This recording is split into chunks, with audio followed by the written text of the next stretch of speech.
Welcome to the Faces podcast. We're a Christian and Muslim charity working to build resilience within faith communities against child sexual exploitation and other forms of harm. Today we're going to be exploring the broader safeguarding and welfare impacts of the national lockdown and the pandemic, and how we as faith communities have been supporting people during this time. I'm Melissa and I work for Faces. And I'm Tony, and I'm leader of one of the churches in Luton, Hope Church. I'm Peter, and I work based at St Mary's Church in the town centre, where I'm working peace and reconciliation across the Luton community. And I'm Lucie Shuker, and I'm the Director of Research at Youthscape. So today we wanted to talk a bit about safeguarding and how the pandemic and the national lockdown has kind of changed how to safeguard children and families. And so we wanted to look at that from the perspective of working in places of worship and also from a youth work perspective, and just think about what are some of the ways we've had to adapt our safeguarding practices and what kind of support we're still able to offer children and families, even though we can't always be together in person. So the first question I wanted to ask is of all of you really, is just to tell us a bit about how churches are operating differently over the last few months, and perhaps some of the ongoing changes that you have to keep considering as we kind of go forward. Yeah, I don't mind telling you what's going on in my community. So we have about 20 children who are part of our church, and we would normally have a kind of kids club for two different age groups that would be happening during the main Sunday service. And we've experimented with a bunch of different things since lockdown, but essentially it's gone online like lots of other things have. And what we're doing at the moment is twice a month, the adults, everybody calls in, all the families call into a Zoom call, but we have a short hello. It's a little bit like you'd have a coffee time where everybody chats, and we have maybe a song, and we do a few bits and pieces, but the adults essentially then all leave the call and the kids take over, and we have an online kids club. So parents are sitting with their kids and the kids are all calling in. We're doing something online. And then the other thing we've done is try to, when we were allowed to do it, when we were allowed to do bubbles and small groups of 6 or so, we would send families or a couple of families out into the woods on a walk, and we would do something reflective with questions that engaged the families and the children in nature. So we would talk about rain, and we would talk about changes in the weather or spring or summer and different things, and just connect it to faith in some way and have some time to reflect. So that's been quite and that felt like, I mean, very unusual for church, but like much more normal for family life compared to sitting on Zoom. But it's been really interesting. And I think that's so important, because it's something that's so simple actually to do and to organise, but especially now when all the usual places we might go to have fun and, you know, entertain the kids are closed. But just remembering that there's all that sort of other stuff around us that we can have access to as well, just going for a walk in the woods. Exactly. Tony, do you want to tell us a bit about Hope Church? Yeah, we've not been meeting since March, just feeling that even when we're allowed to meet, the restrictions and the risks associated it don't make it worthwhile. Interesting that the churches that I know that have opened, the people who are missing are the families. And very few families are going to worship, even if they're allowed to. What we've done is similar to what Lucie has talked about, is we've provided some materials that families can do with amongst themselves, plus have regular Zoom gatherings for different age groups so that the kids themselves can just get together. We've also tried to incorporate where we can in our sort of recorded morning service is contribution from children doing readings, just chatting, so that there is that sense of being family all together. Our youth group did meet in the season, sort of over the summer when you could. The youth group would meet on a Friday night in a safe sort of environment. But on the whole, it's been very disruptive. But interesting, in the answer about safeguarding, as far as the church is concerned, safeguarding becomes easier. However, the concern is just in terms of grooming online and the kids being much more stuck at home and living their lives online does create a whole new set of problems that we're aware of and sort of trying to encourage parents to be sensible towards. Yeah, we spoke about this at our community safeguarding forum last week, you know, and just trying to think that now's the time when everyone is being forced to use, computers more and be more familiar with how kind of different online spaces work and the kind of safety measures you can put in place and the risks that are involved as well. Now's really the time to make sure that we're working with children and parents to make sure they can properly understand how to use a computer safely, how to be online safely, and embed that practice and that behavior going forward. So I think it's definitely something kind of on everyone's radar that we don't have a choice anymore but to know how to interact online safer. I think that's what Tony and Lucie has said is pretty much the picture nationally, and it's certainly the same at St Mary's. And I totally underline what you're saying, Melissa.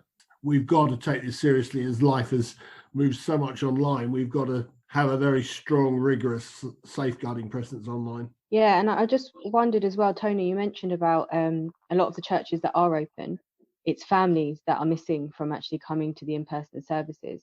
And I wonder, does that mean that obviously, so a lot of the people who are coming are individuals, and actually that's probably a really important thing for them in terms of having some kind of social support and interaction? Do you think that's kind of a big part of it, or is it also perhaps the risks that families, feel that that's the reason why they don't come as well? I think it's just with the restrictions that are there, it doesn't become a very meaningful experience for families because it's sitting still, not being able to move, wearing face masks, socially distanced, that it's not a meaningful experience for families.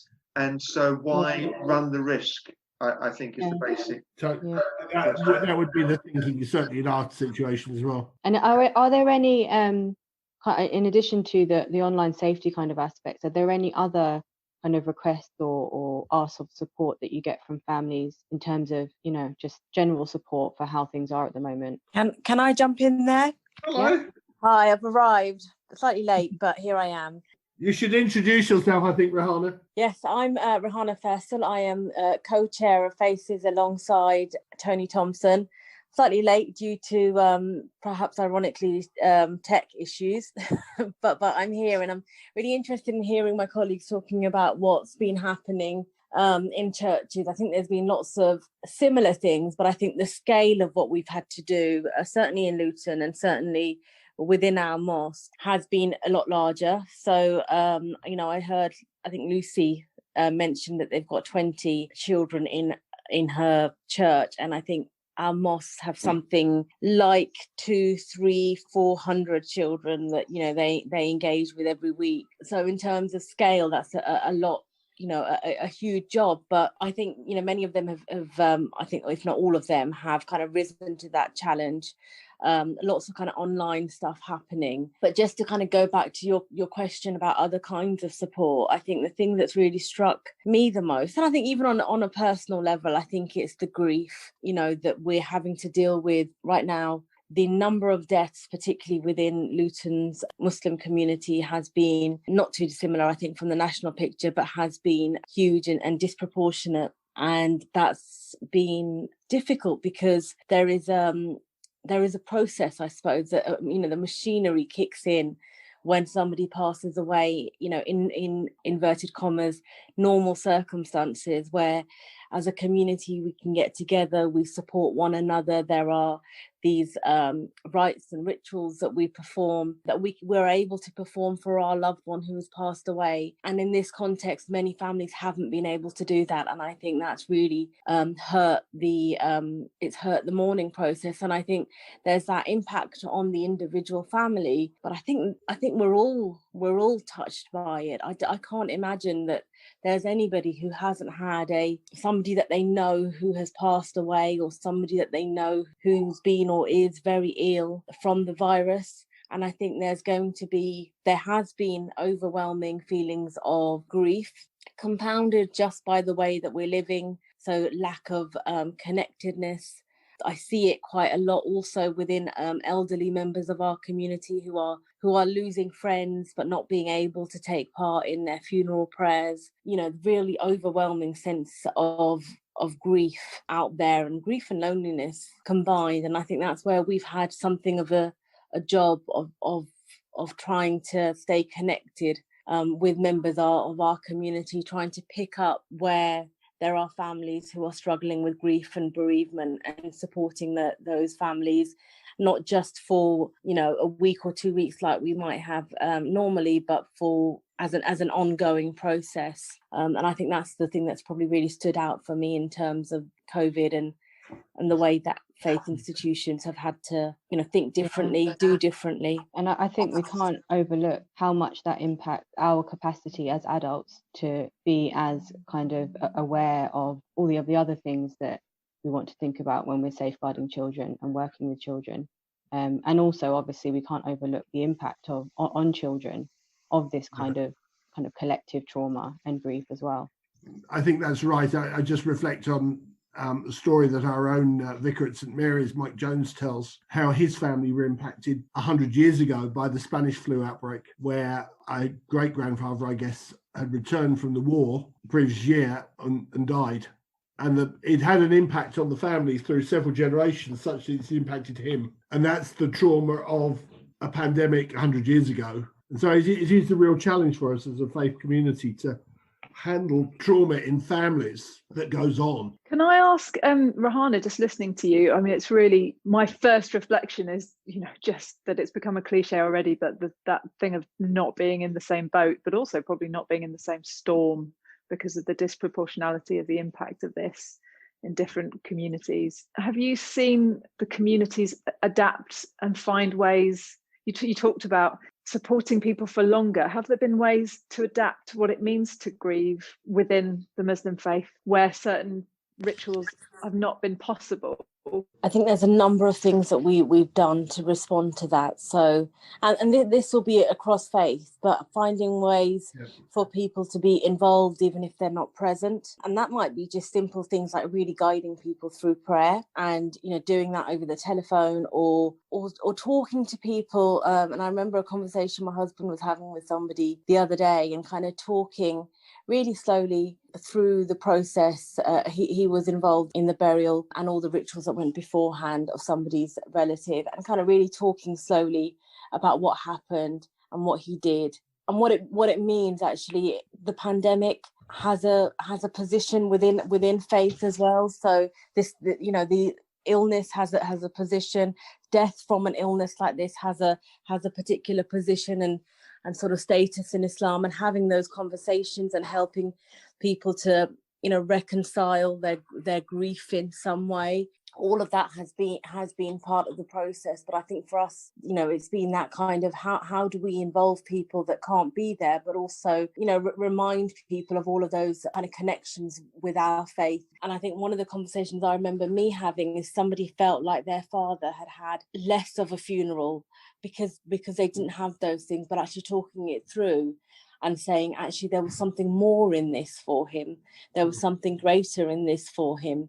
And just having to, I suppose, tell a different story about death and what it means. There's definitely something about multiple experiences of loss, isn't there, that without wanting to compare types of loss, I think when we're talking about children and young people, it's probably safe to say that all of them will have experienced loss of something meaningful, whether that's extreme loss or whether that's the loss of something they were looking forward to, or some structure in their life that brought joy or meaning or friendship. And so there's definitely been a responsibility to notice that and to reflect on that and to help them name it and try and make sense of it. And I think that's really important, the combination of kind of, you know, of grief that young people are experiencing in this kind of tumultuous world that we're in at the moment. I've had some might say a bit of a preoccupation with kind of schooling and types of learning and exams being cancelled and not cancelled. And the reason why I think that I've been so invested in it is because you feel all of that other trauma and you just think, actually, this is something, you know, whether it's how they're engaging with schoolwork, understanding what exams will be like, understanding about their grades, all of that kind of process. And the fear and anxiety, if we can take some of that away from them, perhaps that will make perhaps it won't overwhelm, you know, because you've got all of that other thing. So there are these multiple experiences. And again, if we look at Luton, the Muslim community is the Muslim community is also the poorest community. So there's been an economic impact there. So families are suffering financially. We're suffering through death, like everybody else. We're trying to manage kind of education at home with perhaps fewer tools than other families will have. And we've also, to a not insignificant extent, also had the finger of blame pointed at us.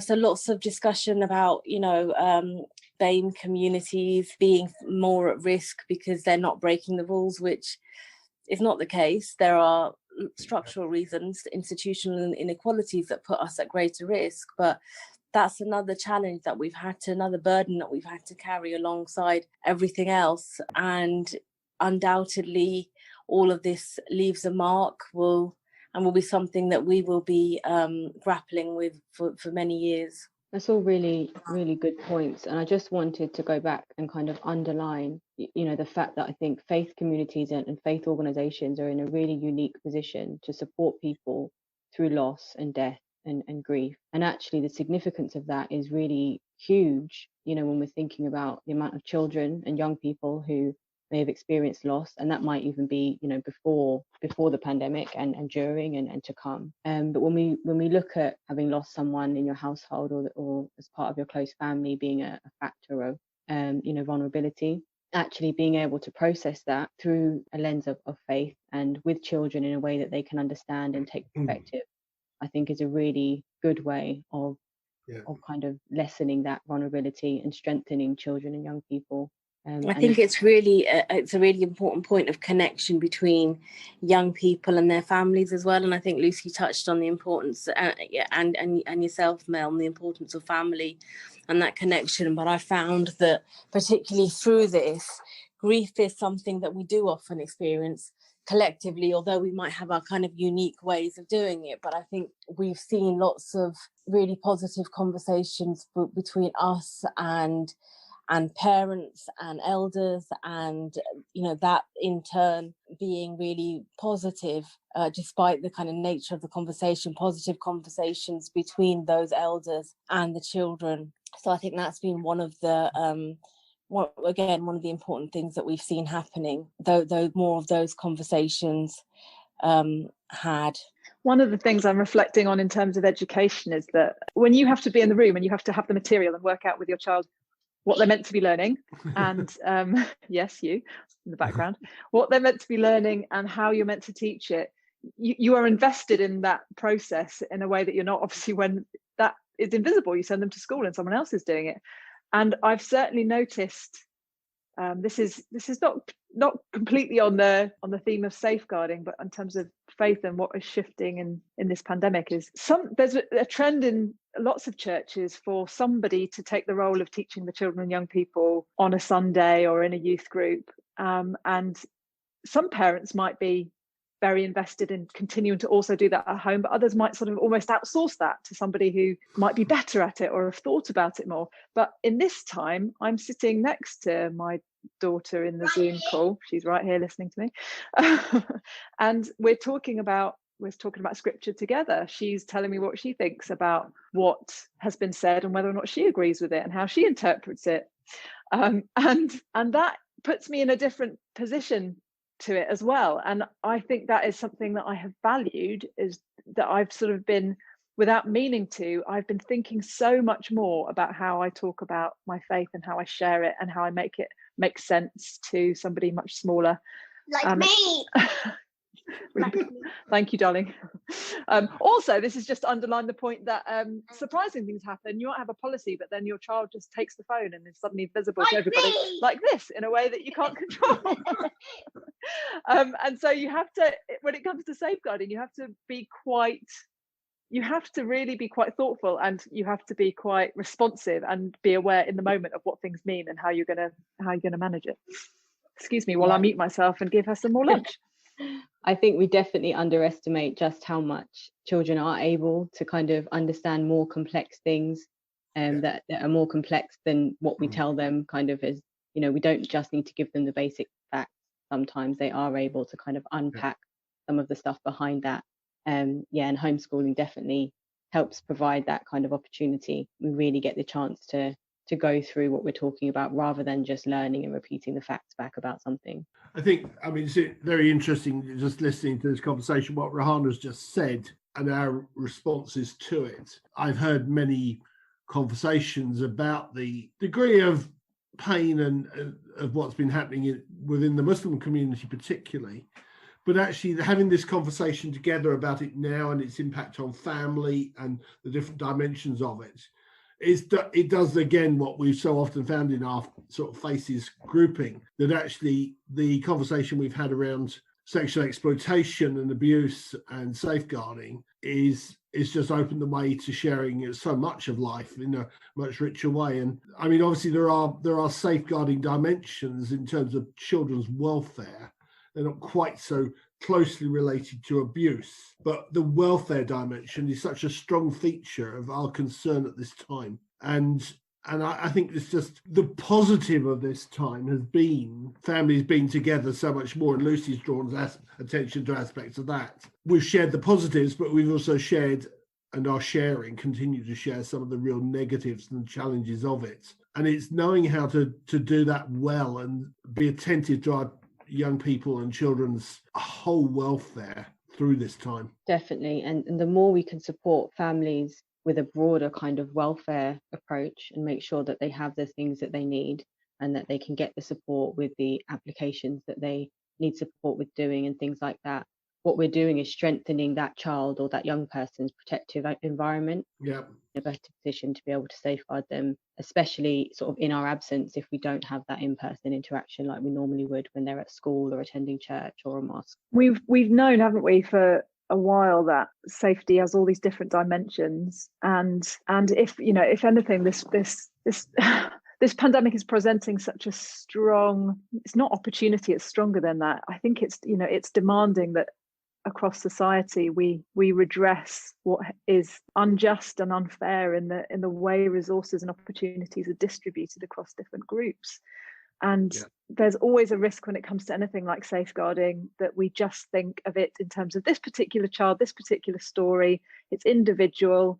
We just follow these procedures. We try to protect and intervene as best we can at this point when it comes to light. But if we think about it in its most holistic sense, where safety and welfare, really, you're right, they have a clear relationship with each other, as do resources, the kinds of strain that families are under, this is such an opportunity to demand that the world looks fairer out the other side. And that's the long-term view of safeguarding in its relation to systemic injustice. And across the board, I think people's emotions are heightened, and so just aware that people react differently than they would do before, and just being in Zoom conversations with different people, sometimes you just find people not being able to control their emotions, and just feeling the impact then on kids of parents shouting at each other and losing it with each other. Some families in very confined situations where it's even more intense.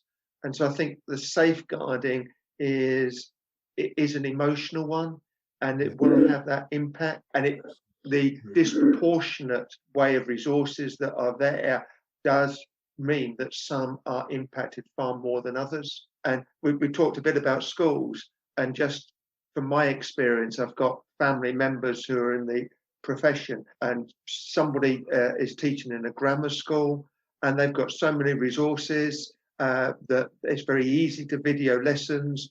They think that their kids are probably learning more at home via Zoom lessons than they did in the classroom because the resources are there and they've not got the distraction of other people. Whereas on the other hand, others just haven't got the resources to be able to access education. And so I think there is a polarization that's going to be happening and is happening, and some kids are being disproportionately adversely impacted. It makes me think of the photo of what was in the school lunch, the free school meal pack package that came out last week of what was meant to count for kids' lunch for 3 days. And part of why I found that really helpful is because we need concrete examples of what injustice looks like. We need just to see photos.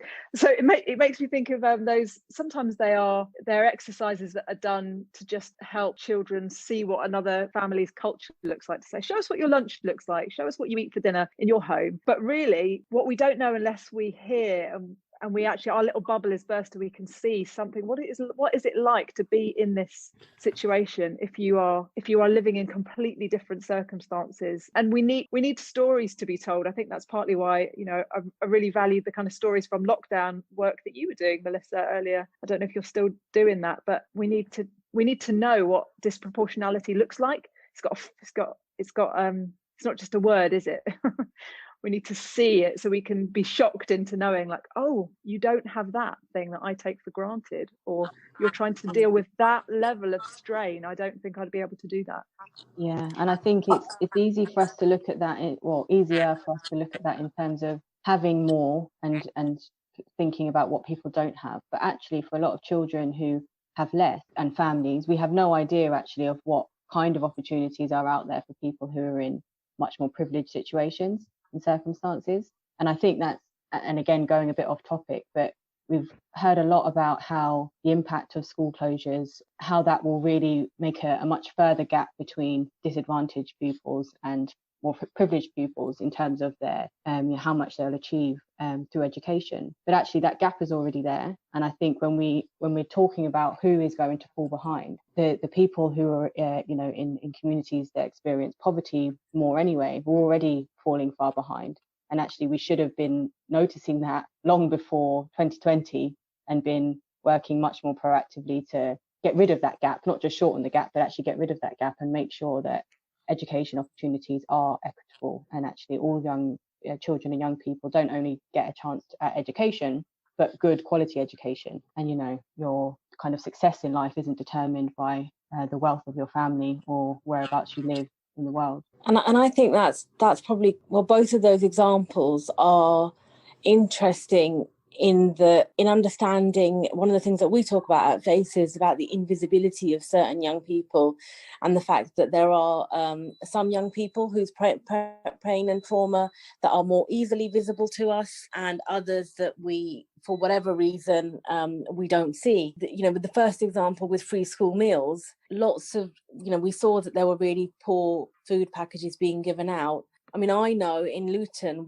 Muslim children were being given food that they couldn't eat. Not that they were just a small amount, not just that it was, measly portions, but they were given pork, which they can't eat. In terms of the kind of disadvantage, we talk about disadvantaged children. It seems more controversial to add to that actually, if you are a person of colour, if you're from a minoritized group in Britain, you are far more likely to be within that disadvantaged cohort. And when we kind of step into that part of the conversation, things get more uncomfortable and perhaps even controversial. Those facts become more controversial than the fact of children, not getting fed, but also kind of looking at the uniqueness or the individual circumstances of children, and how we're not meeting the needs of whole groups of young people. And I think sometimes even with the best of intentions, and perhaps I'm going into even murkier water here, but I found it really interesting that there was so much energy around Christmas this year, acknowledging that children had missed out on so much, and it's important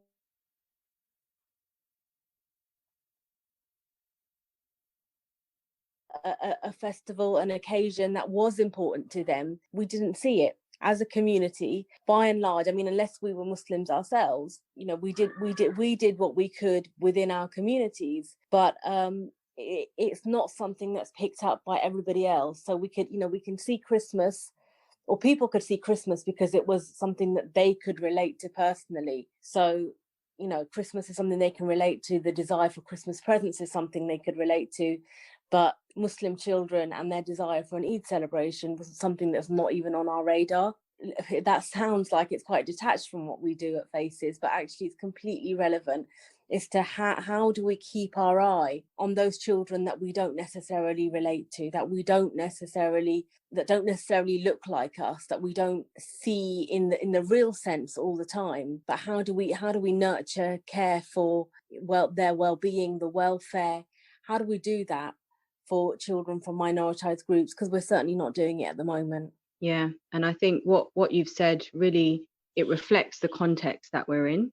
And I think that's why it's very hard for a lot of people not to, even though I suppose we could argue actually it doesn't, when we look at actually a lot of young people in Luton being Muslim and not celebrating Christmas. But I think it can be very hard for people to see the problems and understand how to perhaps address things differently when we're so used to certain things being normal and other things being other. And without people understanding why that is and how to go around addressing that, it's very slow change.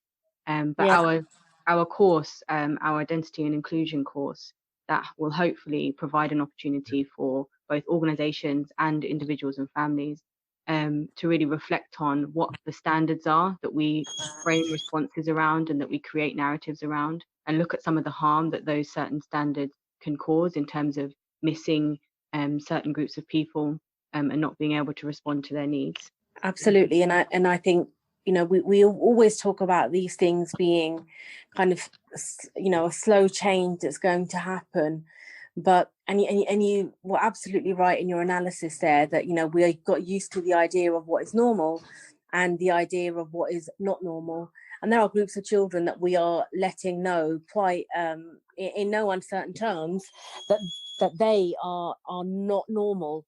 I mean, just responding to that again, totally hear what you're saying, Rehana and Melissa as well. And we're seeing different things. We're seeing different things because of the technology, because of the situation and so on, and things that we haven't experienced and seen before, but which have been there, are being uncovered, and others are not so easily seen. Just as we see into people's families through this wonderful technology, and we see Lucie's daughter eating her lunch, and if we were to see Rehana, we would see probably some of her young people. But we're seeing different things. We're seeing the pain, and we're seeing the suffering, and we're seeing the disadvantage that so many are carrying, and it's very evident when we listen. And I think the value of this sort of conversation across our different communities is that we're seeing things that we don't often see and hear, and we need to pay attention to that. And as a Christian, as church leaders, I know we are keen to do that. And Tony and myself and Lucie speaking and listening to this as Christian leaders would want to respond to that and say, how can we want to do more. We are seeking to do more for the welfare of our children, which is obviously of huge concern. Safeguarding is one particular aspect of that, but safeguarding is about overall welfare. And that's what is very clear. This situation has opened up very deeply to us. And the ongoing principle that we do need to listen to each other, find contexts where you can hear people and not othering people.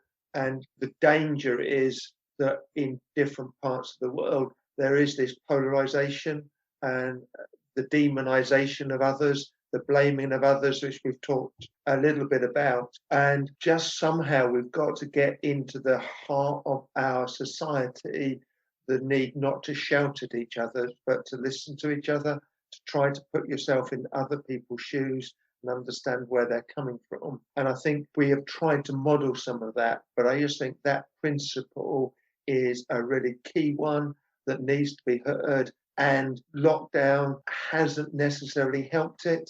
There has been this demonization of others, the seeking of blaming others, and that things have been polarized rather than brought together. And because of the current circumstances, we also, Peter, you sort of touched on this already, but we have those extra opportunities to engage with people, whether it's just looking at how many things we can offer online, even though we could have offered that before, but it just wasn't as much on our radar. And also as negative as seeing the sort of inequalities and injustices that happen, and how much the last year has highlighted those things, but actually they already existed. And so if they're highlighted, that's a good thing, because it hopefully means that there'll be a lot more work done around kind of addressing those issues.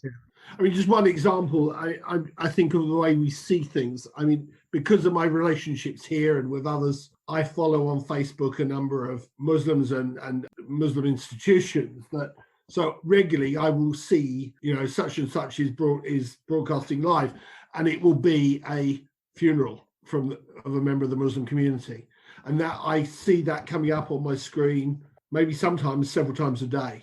And if I have a moment or two, I will drop in on that and probably try and do so for a period of time, because it reinforces and opens up to me something I'm not seeing normally in my normal sphere of life. And actually, I think we just need to be very attentive to see the things that we don't normally see, and to be alert to them, and to be alert to other people suffering, because behind that funeral, the death of that individual, lie families that are carrying the sort of issues and concerns that Rehana shared with us. And that, when we put these things together, we realise the overall suffering within our communities and the impact upon young people's lives.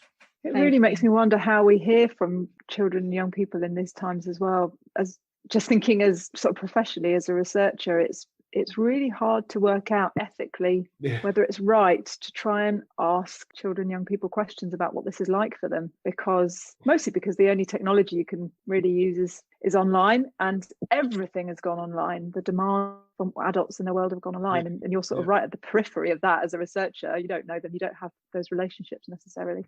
And but I feel this kind of tension, this ethical tension between don't burden an overburdened group and don't put any additional strain on, and don't ask anything of gatekeepers who are desperately just trying to keep check with children and young people, check they're okay, check families are afloat. They're not thinking about research. And then this other ethical question, which is, how do we hear what life is like for them? How do they speak to us as adults beyond their immediate family, when this experience of this pandemic is all heard through the voice of adults? And there are projects out there that are trying and doing a good job, but I think we should, where that is happening, where young people are sharing what is happening, what that perspective is, in whatever medium, we should amplify that so we can hear what they have to say. That's interesting. Oh. You just reminded me of something. I was reading from the NSPCC a report about what children and young people had shared about the pandemic over the last few months and kind of going back to school. And there was a lot of different things shared, and I think that's why it is really important that those stories are captured, and because there will always be something that's new to us, even if we do feel like we have a general understanding of what people are experiencing. And one of the things that really stayed with me is a young person saying how traumatizing having to use having to do everything online was for her, because of the abuse she'd experienced through technology several years ago. And actually the expectation of her to have to stay in touch with her friends only through Snapchat or whatever it was she was using, and then use Zoom or Google Classrooms to have to engage with her teachers and her schooling, and actually how difficult that was. And I think that's something, that was something that hadn't occurred to me, that there would be young people in that position.